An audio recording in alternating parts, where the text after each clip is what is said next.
Ini dia zikir dari ba'da subuh sampai siang hari. Di kitab Manaqib Ibnu Taimiyah disebutkan beberapa zikir Ibnu Taimiyah adalah baca Al-Fatihah 40 kali. Gimana tuh? Dia wiridan, torikotnya torikot Al-Fatihah tuh. Fatihah diulang tardidul Fatihah 40 marrah. 40 kali dibaca-baca. Bismillahirrahmanirrahim. Begitu, dibaca lagi. Ini yang kita sebut apa namanya? Wiridan. Ditanya oleh Ibnu Qayyim, wahai Tuan Guru, Syekhul Islam, apa gerangan yang terjadi pada engkau? Kok zikir selama itu? Apa jawaban beliau? Zikir itu adalah ghazai, kuti wa ghazai, adalah makanan ruhku. Itu kata-kata siapa? Ibnu Taimiyah. Jika aku kurang memberikan makannya, maka jiwaku menjadi lemah.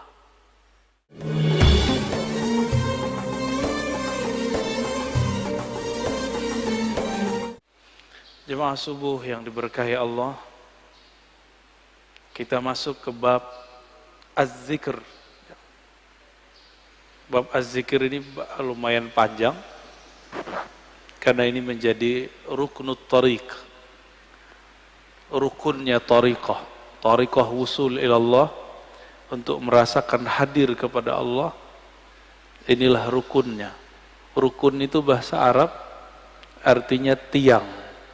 Nggak ada tiang ini nggak berdiri. Ya.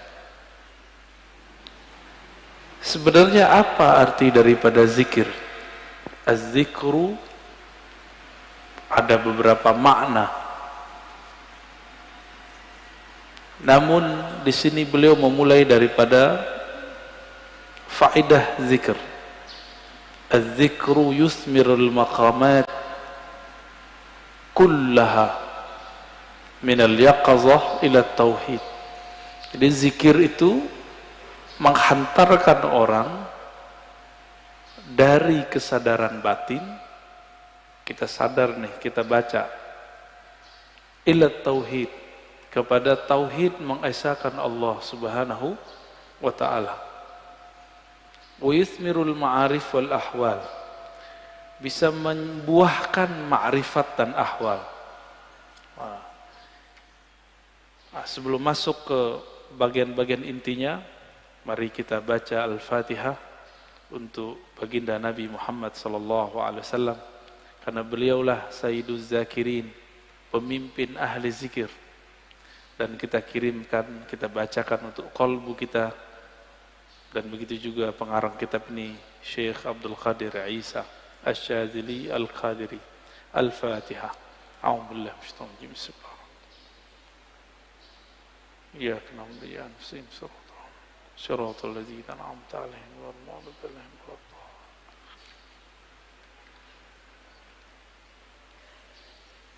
Di dalam hadis Imam Muslim dikatakan, kana Rasulullah sallallahu alaihi wasallam yadhkurullaha fi kulli ahyani, ala kulli ahyani. Rasulullah itu selalu zikir setiap hin. Apa arti hin? Hin artinya saat, waktu. Setiap saat, setiap detik, detik per detik, baginda Nabi Muhammad sallallahu alaihi wasallam selalu mengingat Allah. Inilah yang diwariskan oleh ulama sufi. Karena kita tidak sanggup berzikir setiap nafas, naik turun, maka dibuatlah zikir pagi sore.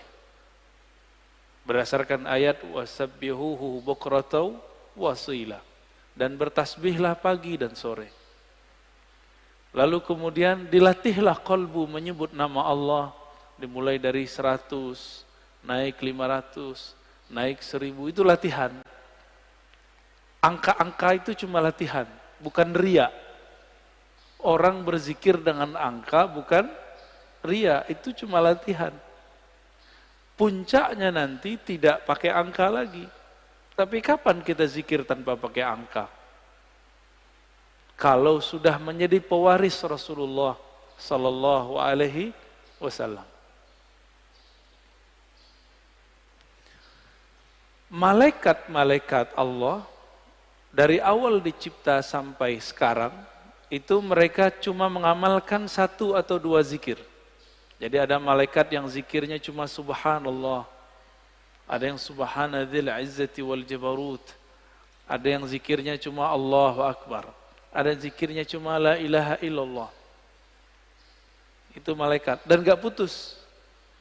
Maka di saat seseorang berzikir sebanyak-banyaknya, di saat itu sisi malaikatnya muncul. Malaikat tidur enggak? Enggak. Malaikat lalai? Enggak. Malaikat makan? Enggak. Makanya orang-orang yang sudah ahli zikir ini, makannya bisa berkurang.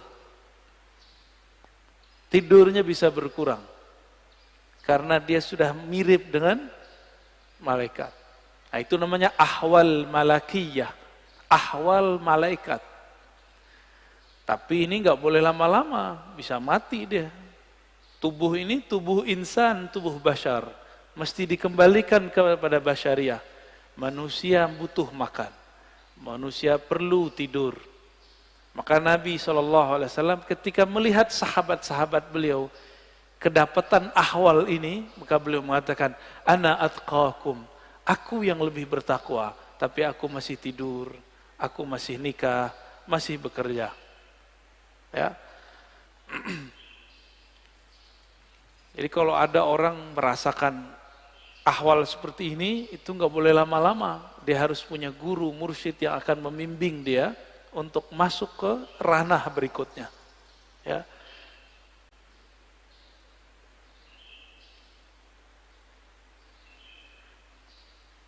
Kata zikir artinya ada 2.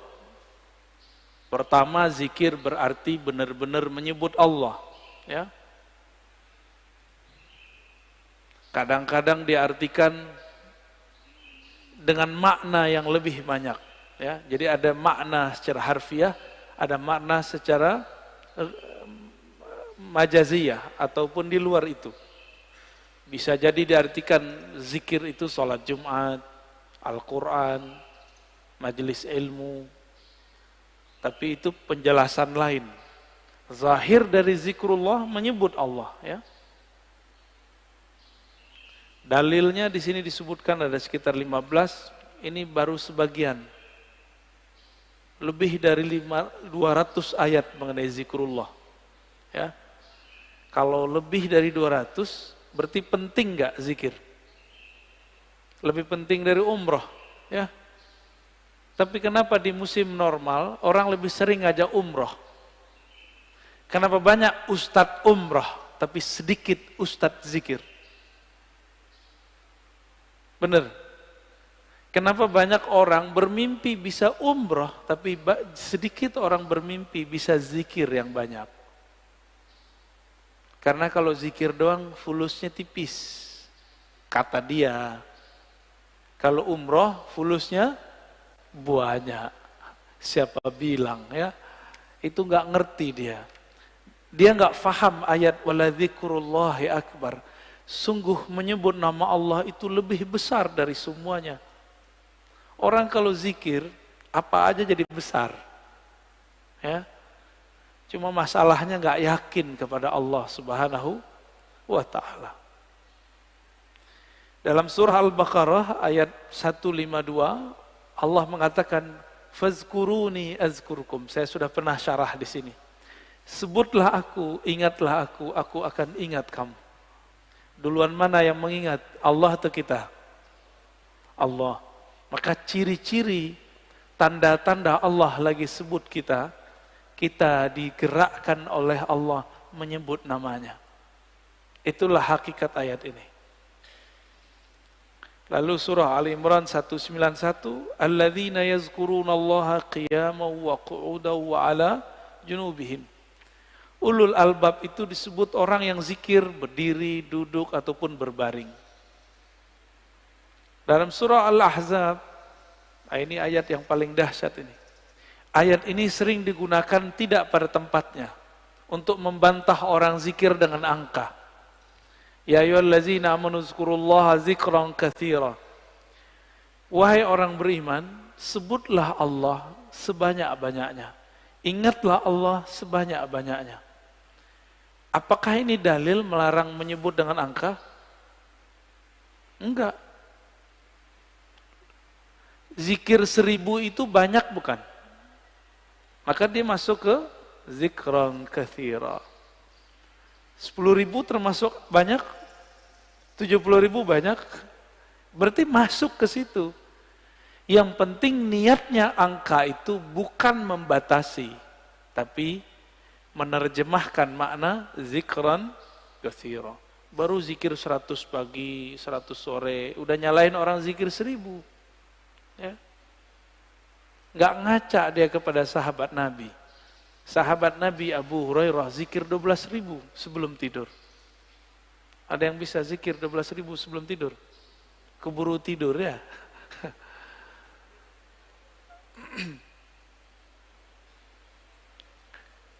Ada surat Ar-Ra'd ayat 28. Ala bidzikrillah tatmainnul qulub.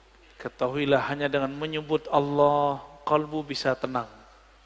Jadi antum mau belajar apa aja, itu kalbu nggak akan tenang. Jadi orang kalau hijrah, tidak hijrah zikrullah, nggak akan mendapatkan kedamaian kalbu.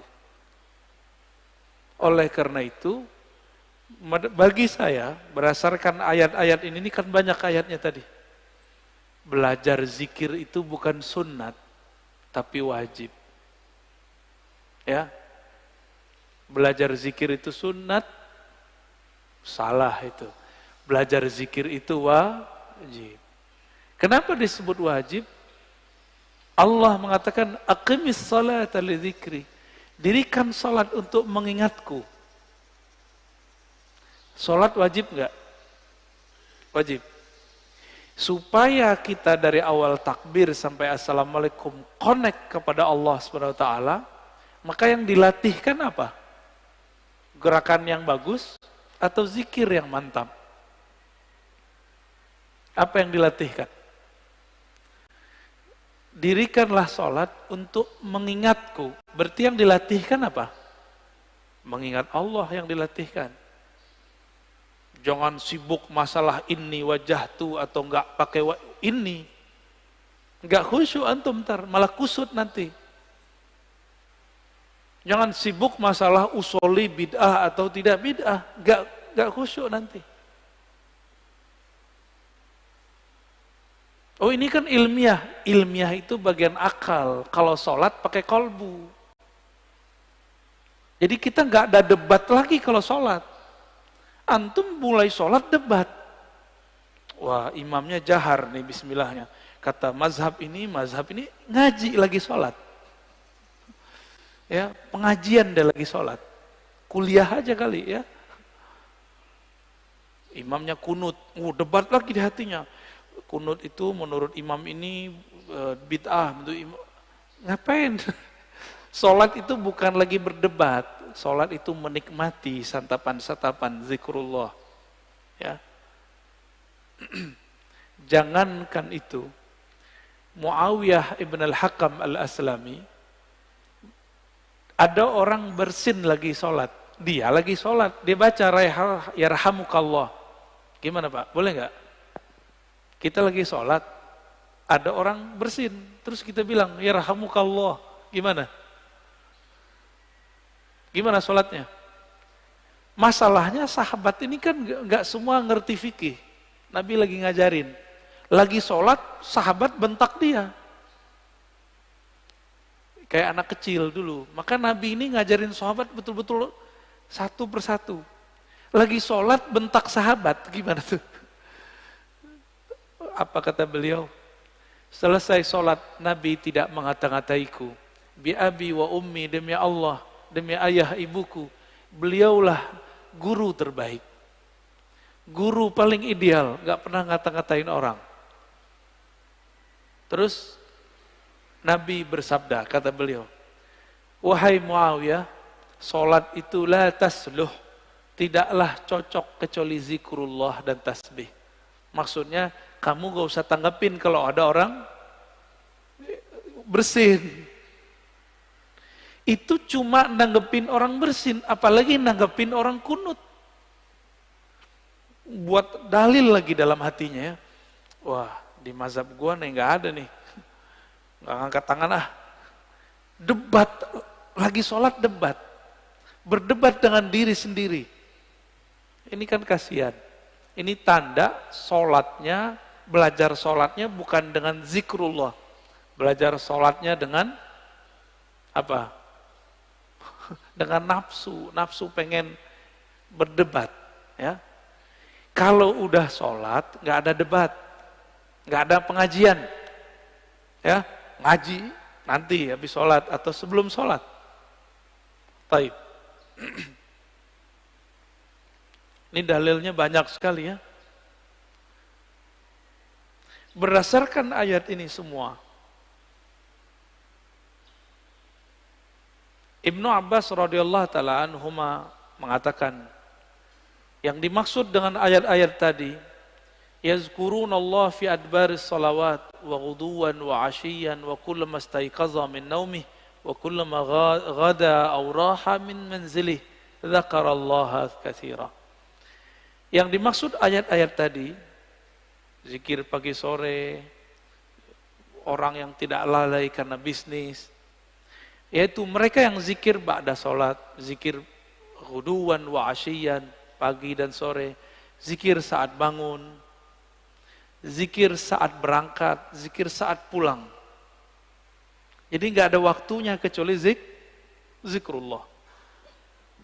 Qala Mujahid, murid dari Ibnu Abbas mengatakan, seseorang nggak disebut ahli zikir hatta yazkurallaha qa'iman wa qa'idan wa muttaji'an, sampai dia ingat Allah baik dalam keadaan duduk, berdiri ataupun tidur.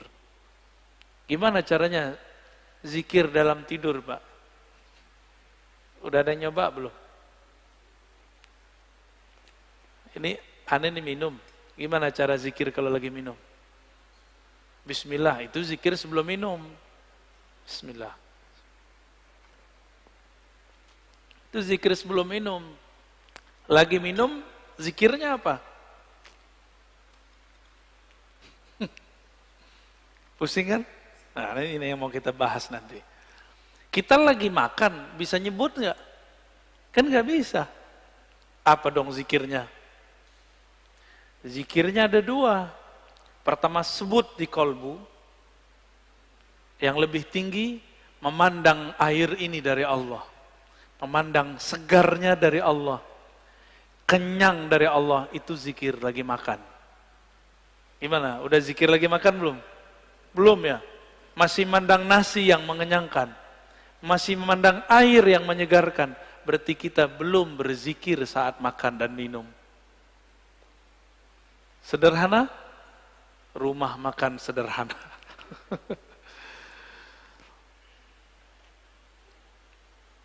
Imam Nawawi mengatakan, ajma'al ulama ala jawaziz zikri bil qalbi wal lisan lil muhdits wal junubi wal haidi wal nufasa. Ulama sepakat bahwa zikir itu dibolehkan dengan kolbu dan lisan, baik bagi yang berhadas, yang junub, yang haid, ataupun nifas. Kenapa? Ini kan zikir, sebenarnya zikir itu golnya di kolbu. Kolbu tidak pernah haid. Kolbu tidak pernah junub. Junubnya kolbu adalah lalai mengingat Allah Subhanahu wa ta'ala. Benar, sering junub gak antum?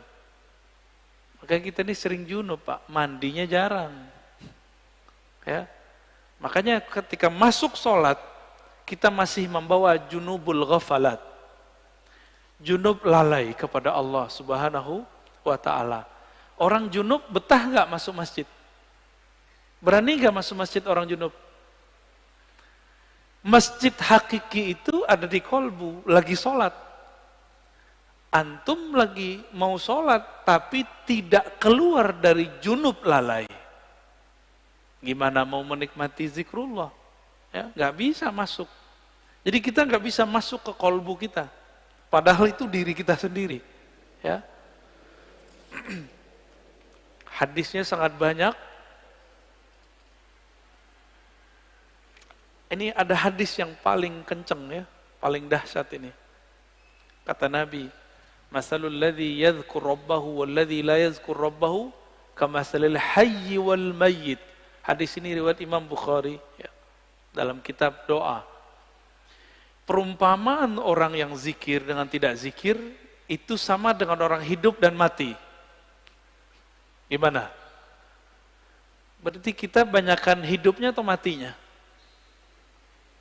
Jadi kalau hidung kita ini dibuka akan rasa penciumannya oleh Allah Subhanahu wa taala, indera penciuman batinnya oleh Allah, kita akan mencium orang yang tidak zikir itu bau bangkai. Cuma alhamdulillah Allah tutup itu. Coba kalau dibukakan, Pak. Kita setiap ke jalan kemana itu bau bangkai di mana-mana itu. Maka kita bersyukur kepada Allah, Allah tidak buka akan kasyaf yang banyak. Karena kalau kebanyakan kasyaf, bisa pusing sendiri kita nanti. Maka ada beberapa wali, gak berani mereka ke masjid. Karena kalau ke masjid, dia lihat muka orang macam-macam. Ada yang ria, ada yang muka monyet, ada yang muka kambing, ada yang muka babi. Ya, maka Imam Ghazali buat fatwa khusus untuk orang ini. Ya, dibolehkan oleh Imam Ghazali bagi orang ini tidak sholat di masjid sementara sampai ahwal itu hilang.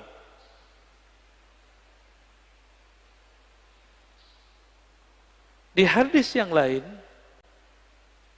sesungguhnya Allah Subhanahu wa taala mempunyai malaikat yatufuna fit turuqi yaltamisuna ahla dzikr. Allah mempunyai malaikat-malaikat yang yatufun, bertawaf, berkeliling, mencari majelis ilmu. Ketika mereka bertemu, mereka berteriak, mereka memanggil kawan-kawannya, halummu ila hajatikum, wahai sahabat-sahabatku, wahai para malaikat, berkumpullah. Jika yang dipanggil itu ada manusia yang sudah mendekati karakter malaikat, maka dia juga terpanggil ke majelis itu. Jadi yang datang bukan hanya malaikat, tapi juga manusia yang karakter malaikatnya sudah hidup. Ya, itu mana hadisnya. Itulah sebabnya kenapa majelis-majelis zikir itu rame dulu. Masih ingat dulu Ustadz Arifin? Ya, rame nggak dulu? Cuma ya sayang, Ustadz Arifin tidak berthariqah. Akhirnya tidak ada kaderisasi murid menjadi mursyid. Karena beliau bukan mursyid. Tapi kita berterima kasih berkah beliau Indonesia dizikirkan dengan zikirnya yang khas, dengan suara serak-serak basahnya yang lumayan. Ya. Tapi beliau meninggal ya sudah. Untungnya di negeri ini banyak mursyid-mursyid tarekah. Ya, kita beruntung banyak mursyid-mursyid yang mereka memegang ajaran-ajaran zikrullah. Meskipun dituduh ahli bid'ah, dituduh sesat, dituduh gila, mereka nggak mau hiraukan, mereka tetap jalan. Ya. Itu malaikat ganti shift, fayahuffunahum bi ajnihatihim ila sama'id dunya. Ketika mereka berkumpul, itu malaikat meliputi orang-orang yang duduk di majelis zikir dengan sayapnya. Ada yang lihat gak? Antum kalau kasyaf bisa lihat. Untung tidak kasyaf. Karena kalau kasyaf pasti ketakutan. Ya. Itu sampai ke langit pertama. Nyundul langit. Makanya malaikat dari timur, dari barat lihat, wah kayaknya ada majelis zikir nih. Mereka akan berkumpul. Kalau ada manusia, kolbu yang sudah berzikir, dia akan ikut meramaikan majelis tersebut. Semoga kolbu kita termasuk kolbu yang sudah berzikir. Amin ya rabbal alamin. Semoga yang hadir ini dipandang Allah, kolbunya kolbu berzikir. Amin ya Rabb. Lalu mereka ditanya oleh Allah, wa huwa a'lamu bihim.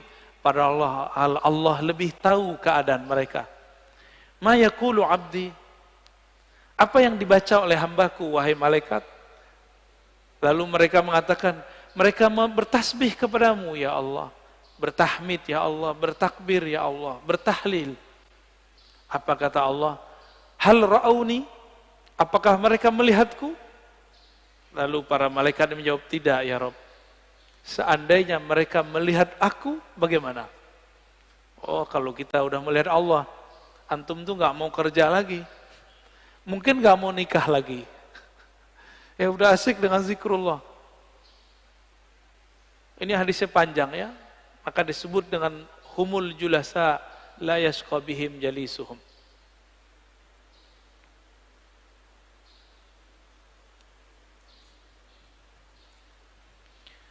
Di hadis Imam Tabarani, Abu Darda mengabarkan perihal hari akhir. Rasulullah SAW bersabda, nanti di hari kiamat, Allah akan bangkitkan beberapa kelompok manusia, wajahnya bercahaya. Fi wujuhim nur.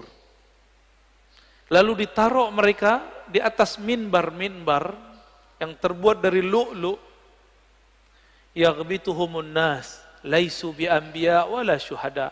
Mereka bukanlah nabi, mereka bukanlah syuhada. Faja A'rabiyun ala rakbatayhi faqala ya Rasulullah hilhum lana na'rifhum. Lalu datang Arab Badui berani naja, wahai Rasulullah, siapakah mereka? Ceritakan kepada kami. Dijawab oleh Nabi, mereka itu dua karakternya. Satu, al-mutahabbuna fillah, mereka saling mencintai dalam rahmat Allah.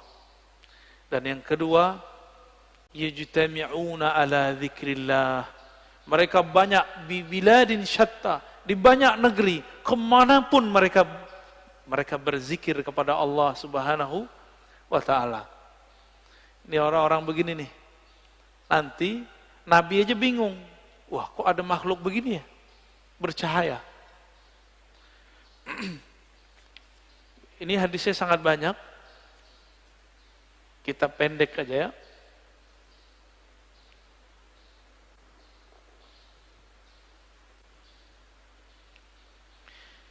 Ini kalau antum zikir, kumpul ya. Jadi dalil zikir berjamaah itu banyak. Nggak usah dihiraukan orang yang bilang itu bid'ah. Dia nggak ngerti hadis. Katanya ikut sunnah tapi nggak baca sunnah. Karena memang sunnah yang diikuti cuma beberapa doang. Cuma hadis kullu bid'atin dolalah. Ya, penjelasannya dia nggak belajar. Hadis Imam Ahmad, hadisnya sahih. Ma min qaumin ijtama'u yadhkuruna Allah azza wa jalla la yuriduna bidzalika illa wajha. Nah, ini coba lihat lafaznya. Ma min qaumin ijtama'u, tidaklah sekelompok kaum berkumpul berjamaah. Berarti ini zikir jamaah bukan? Ya. Yazkuruna Allah, mereka pakai lafaz jama'. Mereka mengingat Allah Subhanahu wa taala, tidak menginginkan kecuali ridhanya. Illa nadahum munadin minas sama, kecuali ada yang berseru dari langit, kumu maghfuran lakum. Ketika selesai berzikir, apa kata mereka? Ya sudah, kalian berdirilah, selesaikanlah, Allah mengampuni kalian. Qad buddilat sayyi'atukum hasanat, sekarang semua keburukan kalian diganti dengan kebaikan-kebaikan. Cuma kan nggak dengar Pak ya. Jadi antum di sini ngorok itu dapat pahala Pak. Itu dapat zikrullah itu ya. Apalagi bangun. Tapi jangan tidur Pak ya. Ntar anda bilang begitu malah tidur lagi.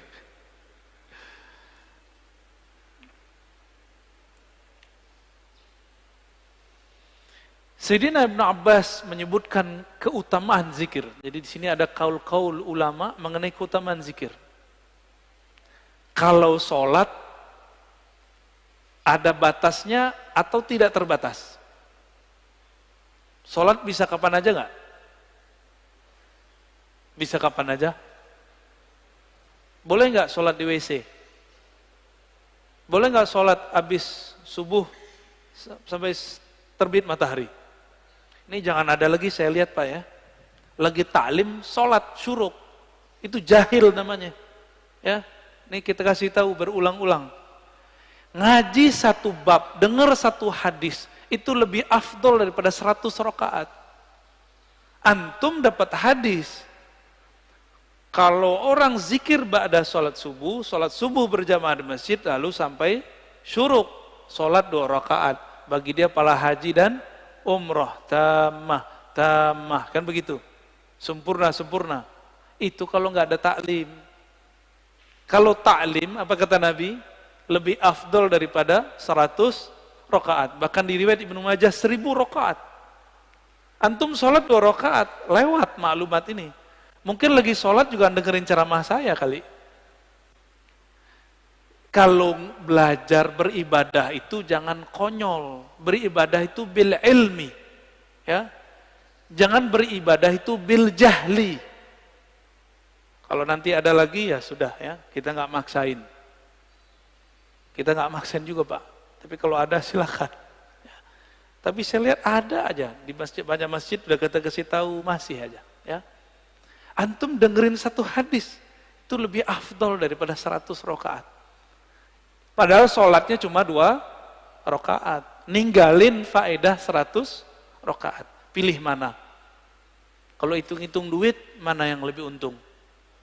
Ya ngaji. Sholat juga belum tentu khusyuk, ya. Kusut udah pasti.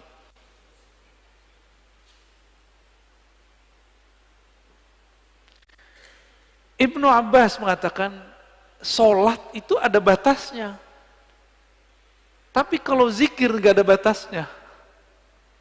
Ya, sesuatu yang Allah wajibkan, tapi tidak ada batasnya, itulah zikrullah. Gak ada batasnya. Disebut zikran katsira. Waktu kita kan 3 aja. Duduk, berdiri, tidur, benar gak? Kalau lagi hidup nih, kalau udah meninggal ya berbaring deh, ya di liang lahat. Jadi waktu kita 3 aja. Nah, surat An-Nisa 103, surat Ali Imran ayat 191, itu kan menyebutkan mereka, kalau di An-Nisa perintah ya, fazkurullah. Kalau Ali Imran yazkurunallaha qiyaman, kan sama aja. Ingatlah Allah lagi berdiri, duduk dan tidur, berbaring. Waktu kita 3 aja Pak. Jadi ayat ini oleh orang yang tidak paham dikira cuma, itu mah zikir cuma sebentar doang, cuma 3 waktu. Padahal 3 waktu itu semua waktu kita. Semua waktu kita adalah berdiri, duduk, berbaring. Bapak naik mobil, duduk gak? Naik motor, duduk gak? Turun dari mobil, berdiri. Turun dari motor, berdiri. Istirahat, tidur, udah. Waktu kita cuma 3 aja. Antum baru paham ya? Lucu juga ya, padahal ayat udah dibaca dari kecil. Bahwa waktu al-awqat salasah. Qiyaman, wa qu'udan, wa ittija'an. Lucu juga ya, udah baca bertahun-tahun baru paham sekarang. Bahwa ternyata kita ini gak lepas dari 3 waktu itu. Saya lagi ngapain Pak? Bapak lagi ngapain? Duduk, berarti harusnya zikir ya. Zikirnya kita pagi ini zikir ngaji. Dan zikir ngaji lebih afdal daripada sholat sunat 100 rakaat.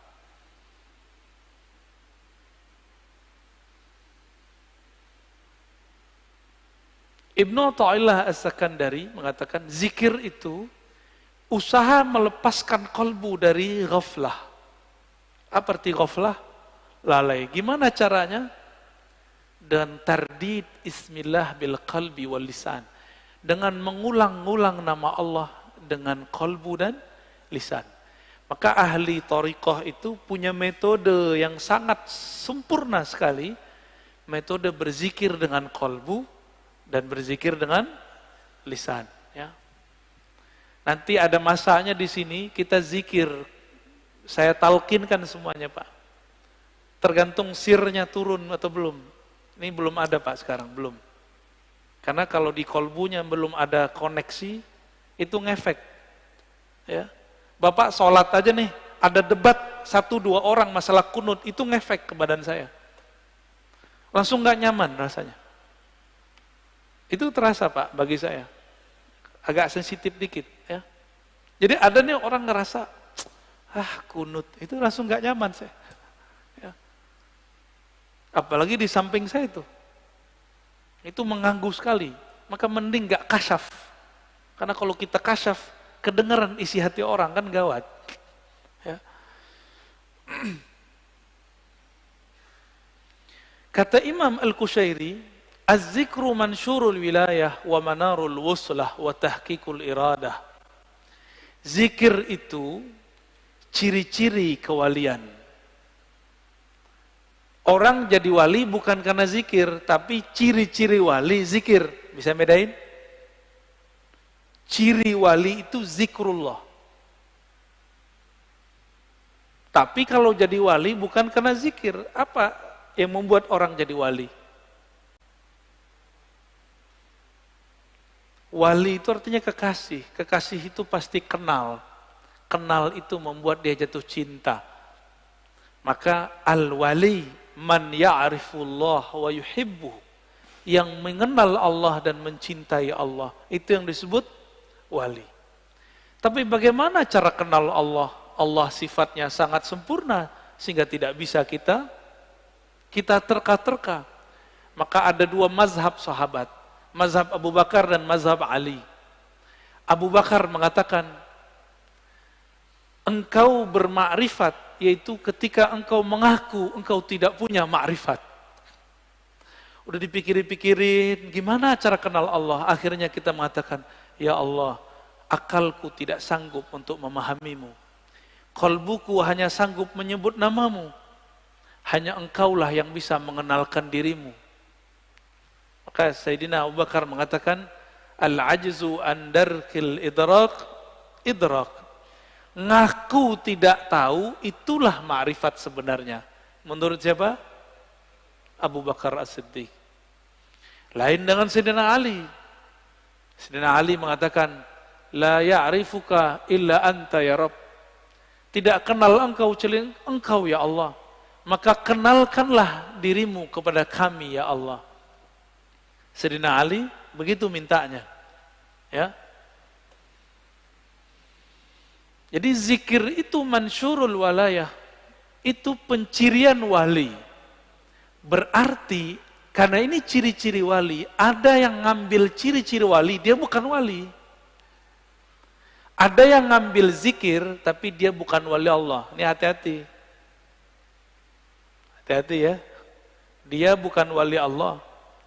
Tapi dia memakai jaketnya wali, yaitu zikrullah. Untuk apa? Nanti untuk kesaktian, untuk pelet, pelaris, bermahar itu, mahal itu maharnya. Ya. Orang-orang begini, itu pakai wajah wali, tapi dia bukan wali. Bisa bedain? Tapi orang mengira dia wali. Ya. Orang akan mengira dia kekasih Allah, padahal dia sedang menipu Allah. Yukhadi'un Allah, ya. Mereka sedang menipu Allah. Hati-hati sama orang-orang begini. Ya. Oleh karena itu zikir itu bagi kita mesti bersanad dan berijazah supaya aman. Kalau nggak bersanad, nggak berijazah, bisa ketukar.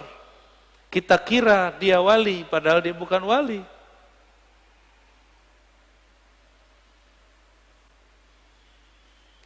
Ciri-ciri orang benar perjalanan ruhaninya, alamatu sihhatil bidayah wa dilalatun nihayah.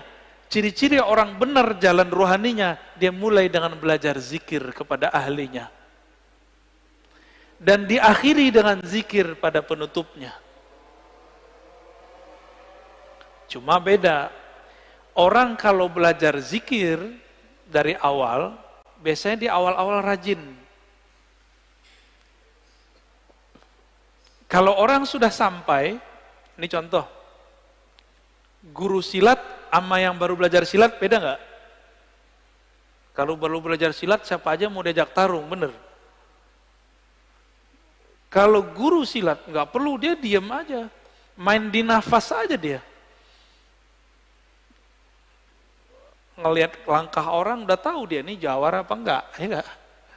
Tapi kalau yang baru belajar silat gimana? Semua orang mau ditantangin sama dia, ya. Sama lah begitu. Latihannya banyak. Kalau guru silat kan nggak perlu banyak latihan, karena gerakan itu sudah di dalam dirinya.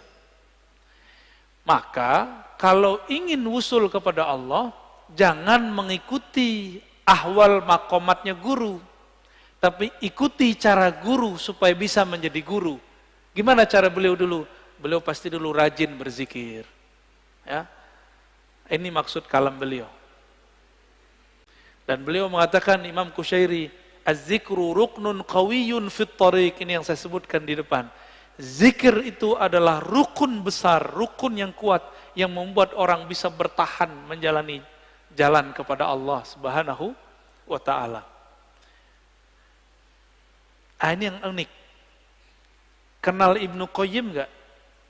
Siapa Ibnu Qayyim? Imamnya Wahabi, imamnya Salafi. Ternyata dia di akhir hayatnya berbicara tentang tasawuf. Dalam kitabnya Al-Wabilus Shayyib, ya, halaman 52, di beberapa cetakan beda halaman, kata beliau, wala raiba annal qalba yasda' kama yasda'un nahas wal fiddah wa ghairuhuma wa jilauhu bidzikr. Besi bisa karatan enggak? Bisa. Besi itu dulu atau kaca itu bisa karatan. Sama, kolbu itu kan mirip seperti itu. Dia bisa karatan.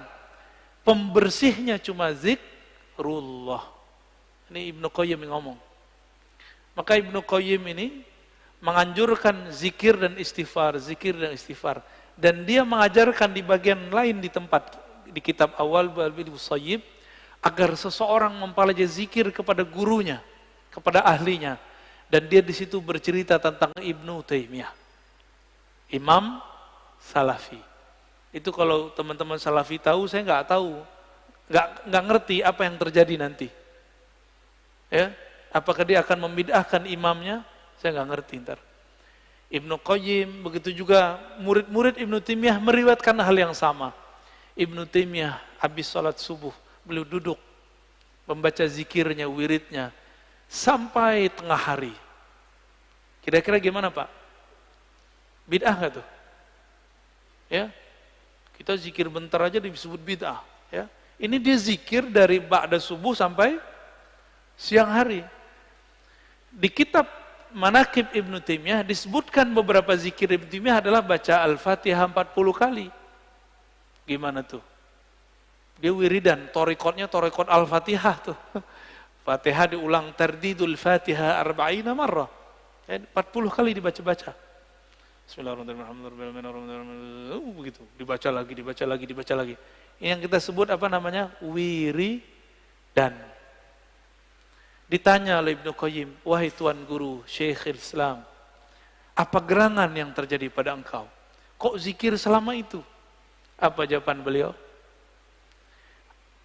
Zikir itu adalah ghazai, kuti wa ghazai, adalah makanan ruhku. Itu kata-kata siapa?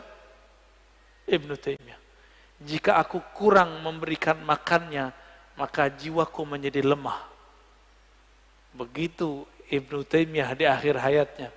Coba antum zikir bentar aja tasbih 500 kali puter, langsung diejekin sama mereka ya. Ini terjadi pada Abu Yazid Al-Bustami. Abu Yazid itu hidup jauh sebelum Ibnu Taimiyah. Jadi orang begini itu sudah ada dari dulu. Jadi imam kebetulan. Kebetulan jadi imam. Abu Yazid duduk di pojok situ zikir. Orang udah mau pulang dia masih zikir di situ. Apa kata Pak Imam? Bayazid, ente masih zikir aja, makan apa ente pagi ini? Langsung dia lihat imamnya. Imam saya kok gak percaya Allah Maha memberi rizki. Maka beliau langsung berdiri dan mengatakan, u'idu sholati, aku harus mengulang sholatku. Kenapa? sholat subuhku tadi dipimpin oleh orang yang tidak meyakini Allah Subhanahu wa taala memberi rezeki. Gawat Pak ya kalau bab hakikat. Kayaknya kalau begitu banyak sholat yang diulang nih. Makanya mazhab hakikat itu nggak boleh dikembangkan, cukup dipakai sendiri-sendiri. Berat ya?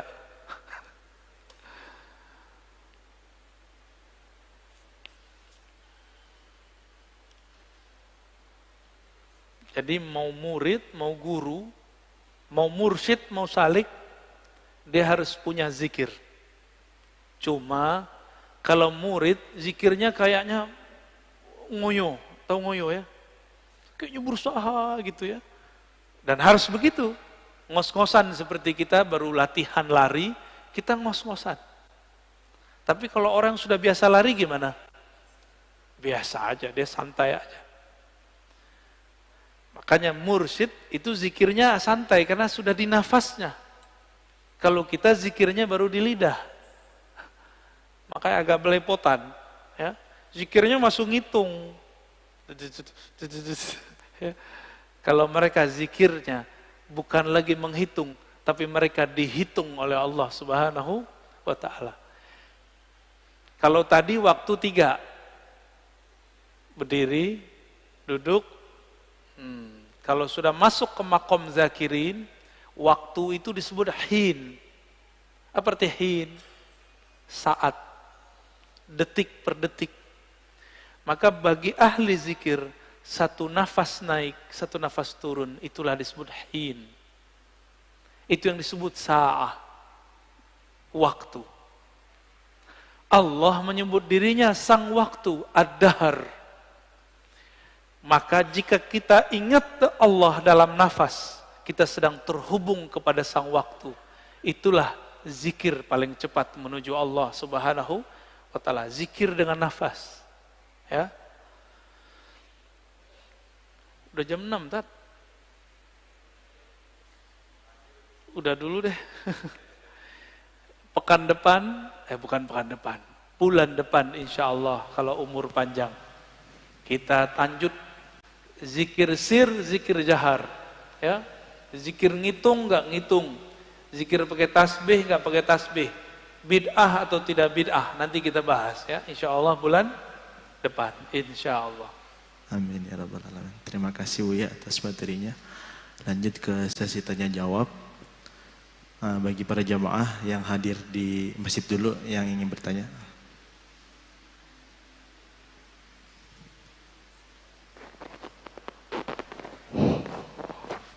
Assalamualaikum warahmatullahi wabarakatuh.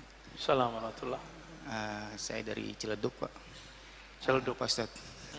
Sering mendengar kajian Ustadz.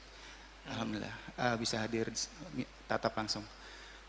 Yang ingin saya tanyakan, boleh nggak kita tuh mencari-cari perhatian Allah? Boleh nggak? Itu termasuk baik atau tidak gitu? Demikian. Assalamualaikum warahmatullahi wabarakatuh. Mencari perhatian Allah. Ya, boleh nggak cari perhatian Allah? Seneng Allah. Tapi hati-hati. Antum cari perhatiannya dengan cara apa? Kalau dengan cara minta-minta, Allah biarin kita minta mulu.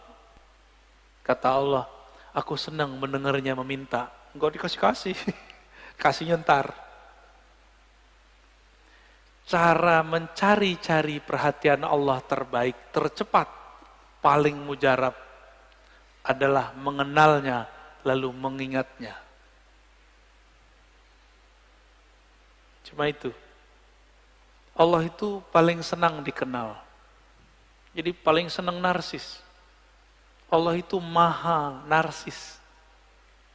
Kita nggak boleh niru itu sifatnya Allah.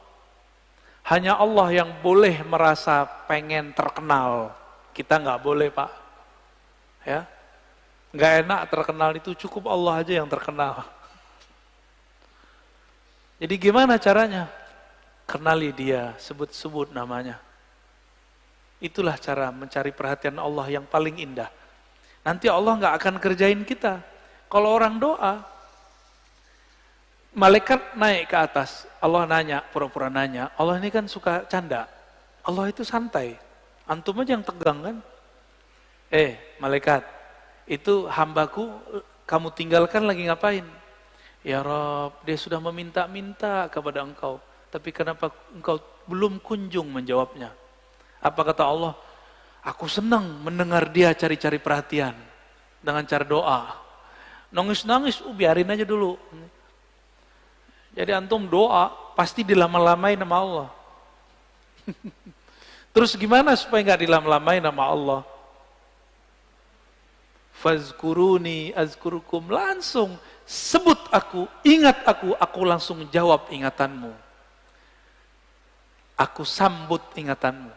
Maka dalam hadis Imam Tirmizi, hadis imam-imam yang lain disebutkan, man syaghalani dzikri, siapa yang sibuk dengan mengingatku sehingga tidak sempat berdoa kepadaku, an mas'alati, aku berikan kepadanya apa yang diberikan kepada orang-orang yang meminta. Orang meminta belum dikasih, orang zikir kepikiran langsung dikasih. Apa bedanya? Kalau kita zikir, Allah pandang kolbu.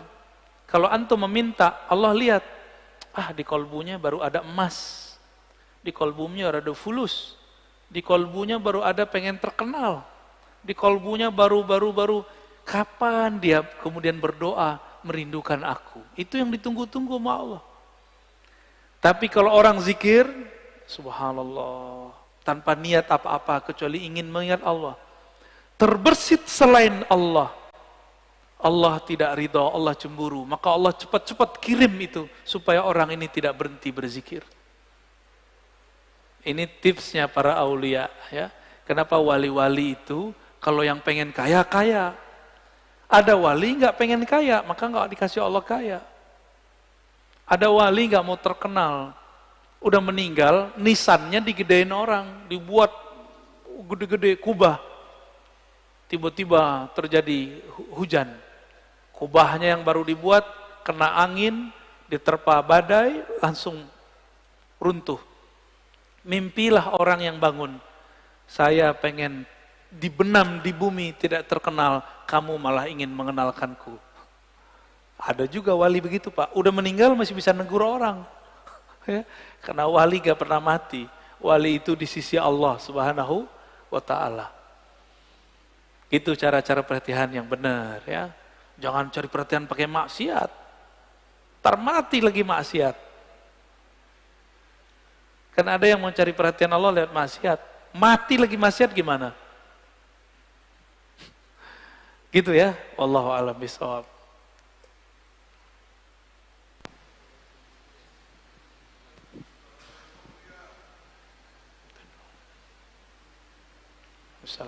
Assalamualaikum warahmatullahi wabarakatuh. Assalamualaikum warahmatullahi. Buya, perkenalkan saya Alwi dari Paku Jaya, Serpong Utara. Izin bertanya, bagaimana cara mencari guru mursyid? Karena rata-rata sulit kita untuk mencari guru mursyid.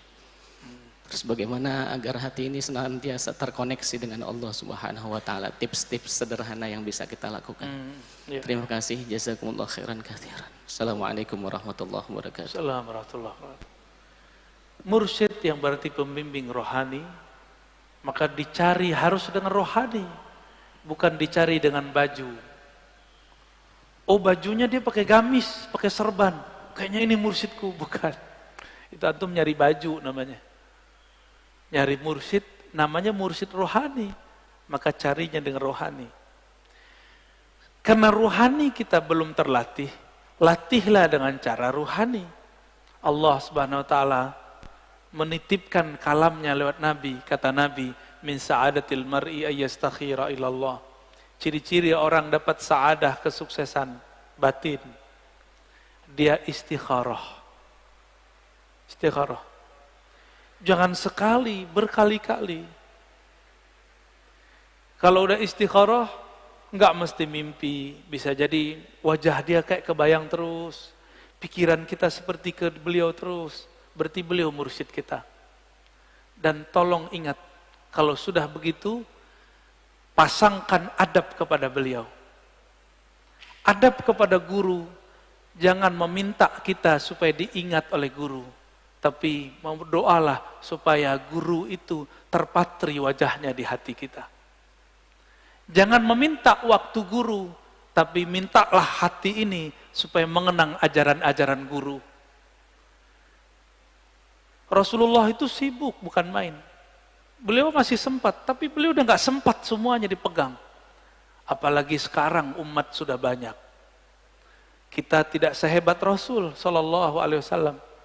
Nabi itu terlihat di langit, terlihat di bumi. Bisa mecah. Bisa terlihat di banyak tempat. Kita belum tentu bisa. Maka coba istikharah. Minta, ya Rabb, aku sudah sangat merindukanmu. Bimbing aku kepada orang-orang yang juga merindukanmu. Itu yang disebut istikharah. Ya. Jadi sekarang nggak mesti pakai bahasa Arab. Bisa pakai bahasa ruhani. Lalu bermusyawarah, bertanya ke ahli, jangan tanya ke Abdul Qadir Jawaz. Ya. Orang nanya tasawuf ke dia anti tasawuf, Pak. Apa jadinya? Dia sebutlah sufi zindik, ya enggak? Nanyanya ke teman dia disebut sufi gila. Nanya ke musuh saya, mereka enggak pernah dengar video kita tentang bab kewalian. Mereka tuduhlah saya mengatakan wali itu gila. Emang ada saya ngomong wali gila? Enggak ada, itu fitnah mereka aja. Jadi kalau nanya musyawarah, istisyarah namanya, minta isyarat, tanya ke ahlinya. Fas'alu ahla dzikri, nanyanya ke ahli tasawuf. Ya. Kalau nanya ke orang nggak punya sanad, dia muter-muter, bahkan dia kemudian ngeles, membatalkan ilmu sanad. Itu kejadian. Kalau nanya kepada orang yang nggak ngerti zikir, muter-muter. Tapi kalau nanya ke ahli zikir gampang. Tapi ada yang sengaja muter-muter juga ada, ya. Ada hal yang kita nggak bisa buka di tempat awam, ada hal yang bisa kita buka di tempat awam. Ini masanya tambah dekat. Di masa-masa mendatang ilmu tasawuf, ilmu zikir akan dibuka di tempat terbuka. Mungkin nanti ini masjid akan menjadi corong salah satunya, insya. Nanti di masjid ini barangkali akan kita zikir, zikir yang membuat kolbu kita bergetar kepada Allah. Kita akan menyebut nama-nama Nabi, bersalawat, salawat kerinduan kepada Rasul, insya Allah di tempat ini. Ya doa aja Pak sering-sering. Semoga masjid ini terpilih nanti. Amin ya Rabbal Alamin. Ya. Lanjut. Udah Tat? Udah sampai jam berapa? Assalamualaikum warahmatullahi wabarakatuh. Assalamualaikum warahmatullahi wabarakatuh. Buya, saya Haji Faisal ingin bertanya Buya. Yang dimana mengenai zikir kalbi Buya. Kalau kita bicara kalbi berarti kan tarikan nafas Buya. Zikir nafas. Di dalam kita bernafas itu ada dua kegiatan yang kita lakukan tanpa kita sadari. Menarik nafas dan mengeluarkan nafas. Iya. Pada saat kita berzikir kalbi, otomatis hanya dua kata yang bisa kita keluarkan pada saat menarik dan mengeluarkan. Kita kembali kepada surat Al-Ikhlas. Di situ Allah katakan, Kul hu Allah. Nah, dengan kita kembali kepada zikir tadi, berarti hanya hu dan Allah. Nah, pada saat Rasulullah ditanya para sahabat, ya Rasulullah, sebaik-baiknya zikir apa ya Rasulullah? Rasul mengatakan, La ilaha illallah, asyhadu astagfirullah. Nah, Afdhalu dzikri la ilaha illallah. Ya. Nah, jadi dengan tadi kita kembali kepada awal pembicaraan tentang praktik zikir, zikir nafas hu Allah itu bisa tidak kita lakukan Pak Kiai? Demikian pertanyaan saya. Assalamualaikum warahmatullahi wabarakatuh. Assalamualaikum warahmatullahi wabarakatuh. Afdalu dzikri la ilaha illallah. Zikir yang paling tinggi, paling lezat, itu la ilaha illallah. Itu bisa pakai napas juga Pak. La ilaha naik, illallah turun. Bisa. Ada caranya. Kul huwallahu ahad. Huwallah. Bisa. Bisa. Allahus samad. Allahus samad. Bisa semua. Itu tergantung gurunya nanti. Jadi nggak mesti 2 kata. Tapi nanti ini harus berubah jadi makna.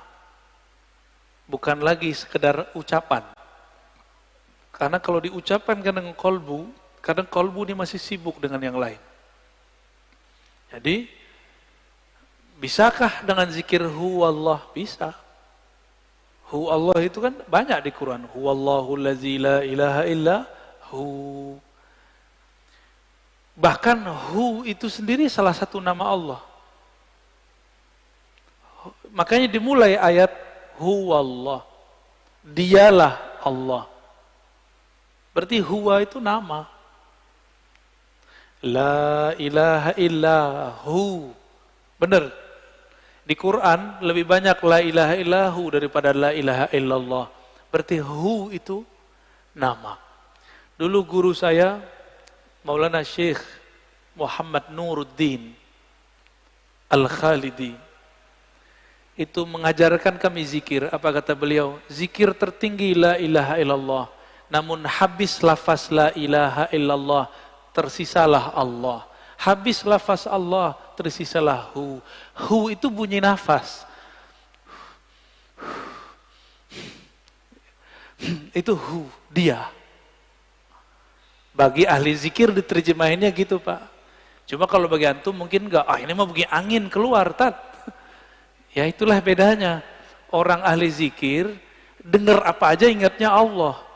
Kayak orang kasmaran. Ngelihat yang pakai jilbab dari samping semuanya dia. Dari belakang dia, dari depan bukan. Yang penting pakai jilbab aja dari samping. Kalau dulu zaman-zaman bapak kan nggak pakai jilbab, rambut panjang. Yang penting rambut panjang, mau dari kiri kanan dia. Berdesir mulu jantungnya. Pasti dilihat dari depan, hidungnya beda. Itu dia. Dia itu ada makna di dalam diri kita. Itulah yang mahal daripada zikir hu. Bukan lafaz hu-nya, tapi makna yang muncul dari hu. Hu artinya Allah yang tidak bisa dicapai oleh pikiran. Allah yang maha sempurna. Allah yang maha. Gak sanggup kita Pak. Ya. Ini orang sekarang lumayan kuat ini. Dulu kalau di zaman Hasan Al-Basri disebut nama Allah pingsan. Waktu saya masih kecil Pak, guru saya baca la ilaha illallah, itu separuh pingsan semua. Pingsan serius. Waktu saya masih kecil, saya aja yang melongo. Kenapa mereka pingsan ya? Apa gue yang nggak punya zikrullah? Ya. Saya pakai ini, mereka pakai kolbu. Beliau baca afdalu dzikri la ilaha illallah. Semuanya nangis. Saya aja yang bengong lirik kiri kanan. Bahkan di suatu masa saya terkena satu pemikiran suka membid'ahkan. Orang udah nangis, kita masih mikir, ini zikir bid'ah kok pada nangis sih? Bayangkan, ini orang udah terbang zikrullah, udah nangis. Dia masih mikir, ini bid'ah nih, gak jalan-jalan. Itulah yang disebut ilmu kadang jadi hijab. Ilmu itu kadang ada yang jadi pesawat, cepet nyampainya. Kadang-kadang ilmu jadi penghalang. Ilmu yang mana? Ilmu yang suka debat. Ilmu jidal, bukan ilmu amal. Jadi kalau belajar jangan ilmu jidal. Nanyanya sama orang tua tadi kan, apa itu tasawuf? Apa kata dia? Zindik. Itu masuk ke memori murid dia semua. Maka muridnya kalau bayangkan sufi, yang kebayang sama dia zindik. Dan saya udah ngomong berkali-kali. Sekarang mereka menulis dan menyebarkan lewat buku ataupun sosial media bahwa tasawuf itu agama di luar Islam. Jadi mereka ingin memurtadkan para sufi. Terus kita diam. Kita nggak boleh diam. Kita harus kemudian hidupkan lagi kajian itu. Mereka sedikit tapi berisik. Orang minoritas tapi kok berisik. Ya. Dan kita nggak boleh diam, Pak. Sekali kita diam, kita kena. Ini fardu kifayah. Jika kita tidak hidupkan ini, maka kena dosa-dosa besar. Ya. Gimana, Tat? Cukup? Satu online lah, yang online. Hah? Yang dari sono?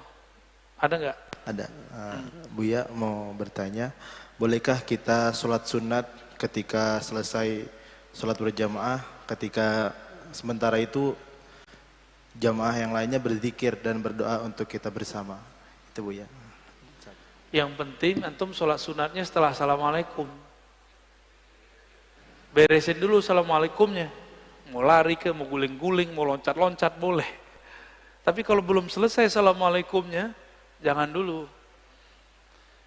Orang lagi doa, siapa tahu kita ada hajat, boleh nggak kita pergi duluan? Boleh. Maka imam, jamaah masjid, nggak boleh suuzon sama orang yang buru-buru habis sholat nggak ikut doa. Kenapa? Barangkali dia ada hajat. Ustadz, masalahnya dia tiap hari begitu. Mungkin dia buang hajat mulu tiap habis sholat. Susah amat sih mau husnuzon sama orang. Ya. Atau jangan-jangan dia bisa kesurupan kalau antum doa mulu. Jadi kan kalau dalam teori mereka dibacain ayat kesurupan kan? Bener gak? Jadi kalau antum baca doa sama zikrullah mereka kepanasan. Pergi dia. Pedas itu ya. Jadi boleh kita sholat sunat, imam lagi doa, kita sholat sunat, imam sedang mendoakan kita, ya. Tapi jangan berpikir saya lebih mulia dari imam. Jangan berpikir bahwa amalan imam itu bid'ah, kita yang sunnah. Jangan, ya. Salah satu doa yang mustajab adalah doa setelah sholat. Sendiri atau jamaah, nggak disebutkan di hadisnya. Jadi itu bebas. Semoga kajian pengantar tentang zikir ini membuat kita bisa mengenal Allah Subhanahu wa taala. Amalkan zikir ya Hayyu ya Qayyum setiap hari ya. Ya Hayyu ya Qayyum. Kalau bisa sehari 200 dibagi 5 waktu, 40. Ya Hayyu ya Qayyum. Wahai yang Maha hidup, hidupku bersumber dari hidupmu.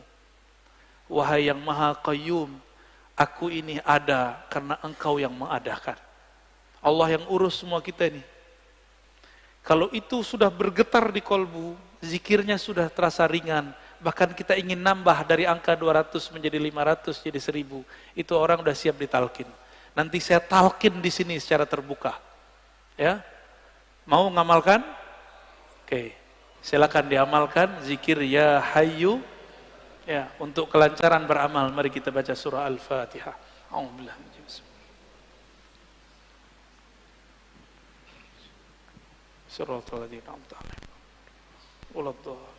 Alhamdulillahirabbil alamin. Mohon maaf salah dan kurangnya. Mohon izin, gak usah salam ya, gak usah musafahah. Saya belum tidur, baru tidur sebentar tadi, 20 menit di sini. Baru nyampe rumah udah dijemput sama dia. Jahat banget kan itu. Ya. Kalau muhibbin cukup salam dengan kolbu ya. Assalamualaikum warahmatullahi wabarakatuh.